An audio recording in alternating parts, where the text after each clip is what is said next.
Assalaamu calaykum. Maanta waxaan si toos ah ula hadlayaa dhalinyarada ka dhacday tareenka ordaya ee nolosha. Dhalinyarada waa ubax mustaqbalka, kaasoo ay sugayso mas'uuliyad aad u fara badan. Waxaan ognahay inaan ku jirno zaman midkii ugu xumaa oo ugu fitnada badnaa.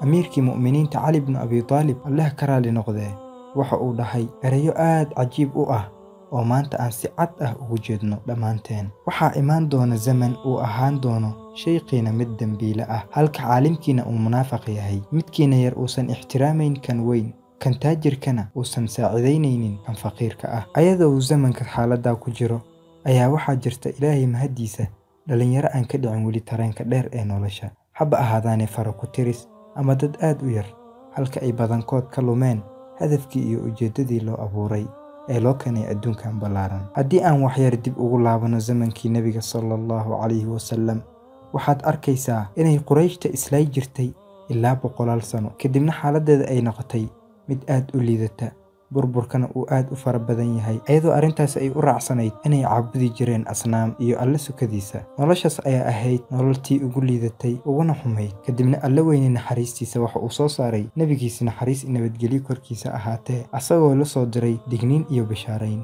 Digniin uu u digayo kuwa ku caasiyey amarka Alle, bishaarayn oo u bishaaraynayo kuwa qaatay amarka Alle subxaanahu wa tacaala. Nabiga sallallahu calayhi wasallam waxyigii looga keenay Alle xaggiisa ayuu ugu yeeray dadkaas ku jiray dhibka faraha badan. Kadibna dadkii ayaa qaatay dacwadii, si dhabna u qaatay, ay barax tirnaan ku jirto, ilaa ay gaareen kulmidda ugu weyneed adduun iyo aakhir la gaaro, ilaa ay noqdeen dhalinyaradaasi kuwa ugu wanaagsan ee taariikhda soo mara.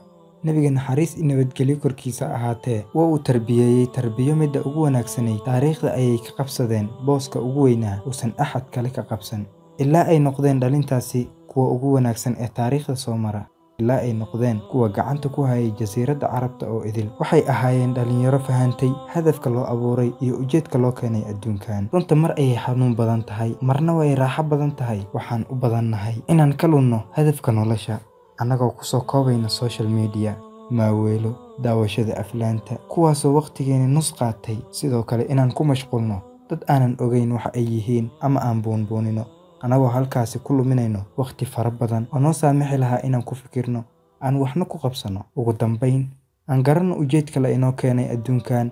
Alle weyne sabab cad ayuu kuu abuuray, wuuna kuu sheegay.